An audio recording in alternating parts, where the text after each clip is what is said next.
舊空調、舊燈唔使換新，700蚊以內接晒入全屋智能，好多人唔知道㗎。你係咪試過出咗門突然唔記得關空調，返屋企要20分鐘，但係又覺得麻煩？就係呢個感覺，逼到好多人想做智能家居，但以為舊空調就裝唔到。空調其實就最簡單，空調伴侶小米70幾蚊，裝完手機直接控制，離家自動關。好多人以為要換新機，其實唔使。舊燈就要小心一樣嘢。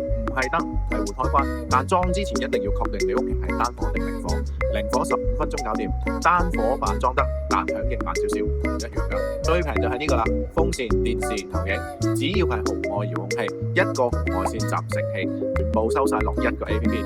以前我哋做智能家居，默認裝修階段先做，但其實好多舊屋、舊設備唔得牆、唔換線一樣可以接入。智能家居唔係有錢人先玩得起嘅嘢，睇下你願唔願意用啱嘅方法。評論區打618，我私信6米呢度後裝方案最低嘅入手價俾你。